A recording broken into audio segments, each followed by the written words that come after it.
خواتین و حضرات، اچھا شعر کیا ہے؟ بہت بڑا سوال ہے۔ آسان جواب تو یہ ہے، وہ خیال جو دل میں اتر جائے اچھی شاعری ہے۔ واہ، best thoughts in best words. جی، جذبات کے وفور کا بے پایا اظہار شاعری ہے۔ سر بے پایا منجی ہو سکتی ہے، شاعری نہیں۔ Spontaneous overflow of the powerful emotions. سانو بے پایا دی نہیں سمجھ آ رہی، تسی پاور آف سولوشن پا لیا وچ۔ بے پایا مطلب بے تحاشا، جیسے آپ بے تحاشا بد تہذیب ہیں۔ آہو جی، تہاڈی تے لکھنؤ چ 1000 روپے دے نوٹ تے فوٹو چھپ دی۔ سر، یہ جو شعر کی تعریف آپ بتا رہے ہیں، اس میں وزڈم کی تو کوئی گنجائش ہے ہی نہیں۔ بنیادی طور پر شعر محسوس کرنے اور حظ اٹھانے کا نام ہے، لیکن مجھے اب افلاطونی خیالات کی حامی نظر آتی ہیں۔ جی ہاں، وہ افلاطونی خیالات کی حامی ہے اور ہم افلاطونی محبت کے۔ کیا بات ہے! میں کہا پروفیسر صاحب، اے روٹی کھانے کڑی ڈول گئی ہے۔ تمیزی ہے، یہ ان کی ٹائی ہے۔ اس جاہل کی سوچ معدے سے شروع ہو کر معدے پہ ختم ہوتی ہے۔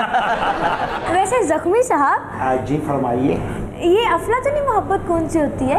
بغیر کسی غرض اور اظہار کے کسی کو چاہتے رہنا۔ ویسے زخمی صاحب، جی، شاید آپ کو اندازہ نہیں ہے کہ افلاطون ہر ایسے جذبے کو مخرب الاخلاق سمجھتے تھے۔ کیا سمجھتے تھے؟ مخرب الاخلاق۔ او بس کر دے مشکل پسندیدہ ماریا، وہ تیریاں برانچاں تے کھبے سجے بھی کھل گئیاں نے۔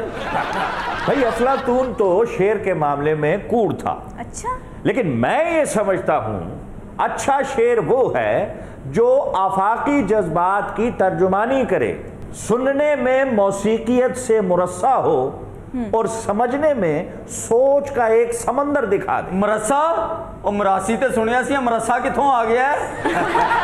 آپ نے مراسی سنا تھا؟ تعجب ہے۔ ایسے شعر تو مرزا غالب کے ہی ہیں، لیکن وہ مشکل بھی بہت ہیں۔ سمجھا یہ جاتا ہے کہ غالب ایک مشکل شاعر ہیں، جبکہ میں یہ سمجھتا ہوں کہ غالب سے زیادہ آسان شاعر کوئی تھا ہی نہیں۔ واقعی؟ جی، جو مشکل خیال کو جمالیات میں ملفوف کر کے ایسے پیش کرے جیسے تشتری میں لبے شیریں۔ سر، اب یہ لبے شیریں کیا ہے؟ یہ ایک ڈیزرٹ ہوتا ہے جس میں دودھ، کسٹرڈ، مختلف فروٹس ہوتے ہیں، جیلی ہوتی ہے، آئس کریم ڈالی جاتی ہے اور بڑا ہی مزیدار ہوتا ہے۔ اچھا اشق صاحب، آپ اپنی باتوں میں غالب کو کیا آسان شاعر ثابت کرنا چاہ رہے تھے؟ جی بالکل، غالب لفظوں سے تصویر بناتے ہیں، کہانی بنتے ہیں۔ اگر آپ اس تصویر کو پہچان جائیں تو آپ کہانی کو بھی سمجھ جائیں گے۔ تصویر سمجھنا ہر کسی کے بس کی بات نہیں۔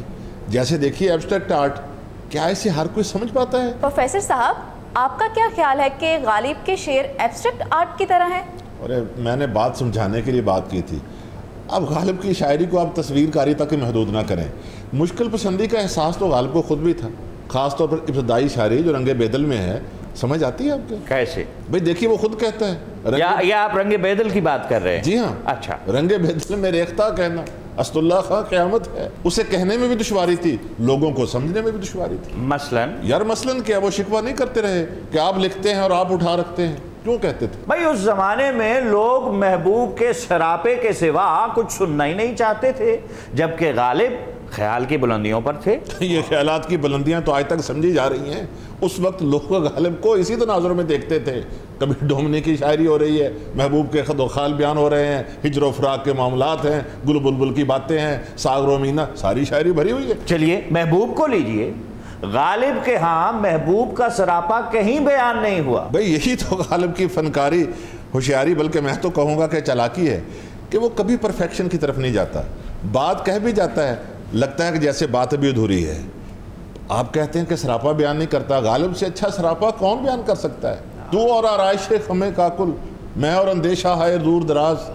بات سمجھ میں آتی ہے، لیکن عام شاعروں کی طرح نقش و نگار نہیں بنائے۔ بس یہی تو بات ہے، محبوب کا سراپا بیان کیے بغیر اس کی پریزنس دکھا دیتا ہے۔ نہیں، وہ تو غالب تھے، بڑے لوگ تھے، وہ سراپے پہ کمپرومائز کر سکتے ہیں۔ کیا مطلب؟ لیکن ہم اپنے دل پہ جبر نہیں کر سکتے۔ عاشق صاحب، غالب نو کی پتا سیاپا کے ہوندا ہے؟ کیا مطلب؟ سیاپا کر دی نا ساڈے پیٹ دیاں عورتاں۔ سیاپا؟ ویچی دیا ਵੇ ਸ਼ੀਦਿਆ ਮੈਂ ਲਾਣੀ ਵੇ ਕੋਠੀਆਂ ਘਰ ਆਣੀ ਵੇ ਮੈਂ ਜਦੋਂ ਦੀ ਤੇਰੇ ਘਰ ਆਈ ਮੈਂ ਭੁੱਖੀ ਮਰ ਗਈ। ਹਾਏ ਵੇ ਸ਼ੀਦਿਆ ਤੇਰਾ ਕੱਖ ਨਾ ਰਵੇ ਵੇ ਮੱਖੀਆਂ 'ਚ ਛੁੱਟੇ ਮਾਰ ਮਾਰ ਕੇ ਵੇ ਕਿੱਡਾ ਮੋਰਾ ਕਰਦਾ ਜੇ ਸੂਟ ਰੱਖਦੀਆਂ। ਹਾਏ ਵੇ ਮੇਰੇ ਜਦੋਂ ਵੀ ਪੇਕੇ ਆਏ ਇੱਥੋਂ ਭੁੱਖੇ ਗਏ ਪਾਣੀ ਦਾ ਘੁੱਟ ਵੀ ਨਹੀਂ ਪੀਤਾ ਤੇ ਤੇਰੇ ਇੱਥੋਂ ਜਦੋਂ ਵੀ ਜਾਂਦੇ ਨੇ ਢਿੱਡ ਭਰ ਕੇ ਜਾਂਦੇ ਨੇ। ਹਾਏ ਵੇ ਤੈਨੂੰ ਡਾਕੂ ਪੈ ਜਾਣ ਵੇ ਤੇਰੀ ਉਹ ਵੀ ਗੱਲ ਬਰਦਾਸ਼ਤ ਕੀਤੀ ਜਦੋਂ ਟੀਰੀ ਆਖਣਾ ਮੇਰੀ ਮਾਸੀ ਨਾਲ ਭੁੰਡੀ ਲਾਉਣਾ ਤੇ ਵੇ ਮੇਰੀ ਭੈਣ ਦੇ 5 ਮੁੰਡੇ ਮੇਰੇ ਦੋ ਮੈਨੂੰ ਨਹੀਂ ਪਤਾ